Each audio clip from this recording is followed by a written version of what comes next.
What if I told you the map to Sodom and Gomorrah has been hiding in plain sight? 4 cities turned to ash and one tiny town spared in the middle, exactly like the Bible explains. And you can still walk the ruins where food jars were left mid-life and pale gray burn layers seal the moment in time. Ancient writers outside the Bible said the land still smoked. Archaeologists mapped the cluster, and the ground still gives up sulfur nodules like breadcrumbs. Are you ready to see the real sights for Sodom and Gomorrah? Let's dive into it.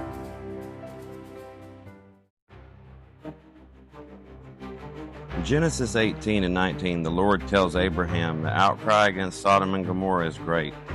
Abraham pleads for mercy. At dawn the next day, Lot is rushed to safety and heads for a little town called Zoar. Then it happens. The cities of the plain are overthrown, and Abraham later looks from the hills and sees the smoke rising like a furnace across the Dead Sea basin. Now put your feet on the ground with me at the southeast corner of the Dead Sea. This is the only place where a tight cluster of 4 early Bronze Age towns sits around a 5th location remembered for centuries as Zoar. Archaeologists Paul Lapp, then Walter Rast, and R. Thomas Schaub surveyed and excavated this ark and gave us the clearest picture to date. edh-Dhra, Numeira, Pipha, and Kanazar, 4 ancient towns surrounding Esafi, or Zoar, the one that kept going. The 5-city print is unique. Start with edh-Dhra. It crowns a bluff above the southern basin with a city plan, gate system, and storage jars still where people last set them. But what really shouts is the cemetery, a vast field of shaft tombs and above-ground charnel houses serving the entire plain for centuries. Several charnel houses show burning and collapse, matching a citywide catastrophe. After a brief, humble resettlement outside the ruins, the place is abandoned for good. That's exactly the kind of after the Bible's language of overthrow and desolation evokes. Now step 13 kilometers south to Numeira, the twin city that reads like a time capsule. Excavators cut straight through a crisp destruction layer, carbonized roof beams at the gate, fallen tower stones, household pottery in place as if life stopped in an instant. Unlike edh-Dhra, Numeira never came back. There's no independent cemetery here. Pottery trails link its burials to edh-Dha's massive necropolis, tying the two communities like the biblical pair Sodom and Gomorrah. Same cultural horizon, same sudden end, but no rebuild. Swing along the shore to Pipha and Kanazar. Surveys and small trenches reveal early bronze remains and other huge burial landscape. Pipha's prominent enclosure is later Iron Age construction built over an older cemetery, but the early Bronze Age footprint underneath is real, giving us the other 2 cities of the Bible names as Admah and Zeboim. In the biblical lists, Sodom and Gomorrah are paired, Admah and Zeboim are paired, and Zoar stands apart. The archaeology mirrors that pattern. 2 lead towns with dramatic burn and abandonment, 2 neighbors with the same period footprint, and 1 place that continues. Now look at the spared city in the middle, Zoar. Late Roman and Byzantine sources repeatedly place Zoar at the southern Dead Sea.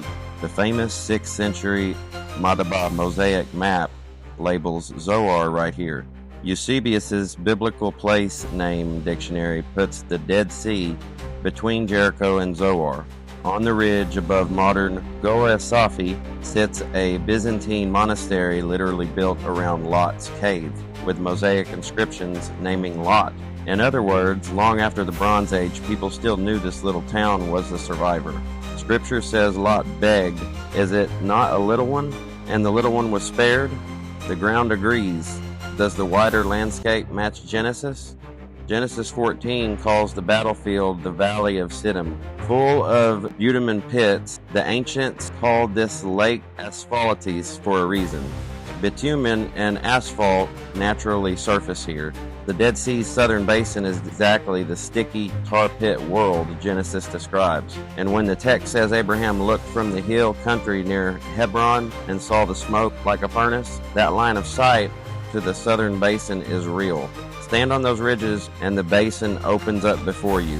What about the little sulfur balls people keep finding on the cliffs? Yes, they are real and they ignite easily. Visitors can still put pea to marble-sized nodules from ash-colored marl around the southern basin. In a sulfur-rich system like the ancient Dead Sea, chemistry and microbes can create an elemental sulfur nodules in the sediments. And if catastrophic fire swept these towns, that sulfur-charged environment becomes a perfect recipe for the brimstone the text mentions. Those nodules don't timestamp the event by themselves. The burn layers, collapsed architecture, sealed jars, and permanent abandonments do the heavy lifting. And those are exactly what we have. Now layer in the voices outside the Bible. Josephus, writing in the 1st century, said the once rich land around Sodom was now all burnt up, that traces of the 5 cities were visible, and he ties the catastrophe to the Dead Sea. Philo of Alexandria says the lake formed after the judgment, and that the land remained a scorched testimony. Strabo, the Greek geographer, describes a once fertile district turned into a zone of sulfurous exhalations and smoke.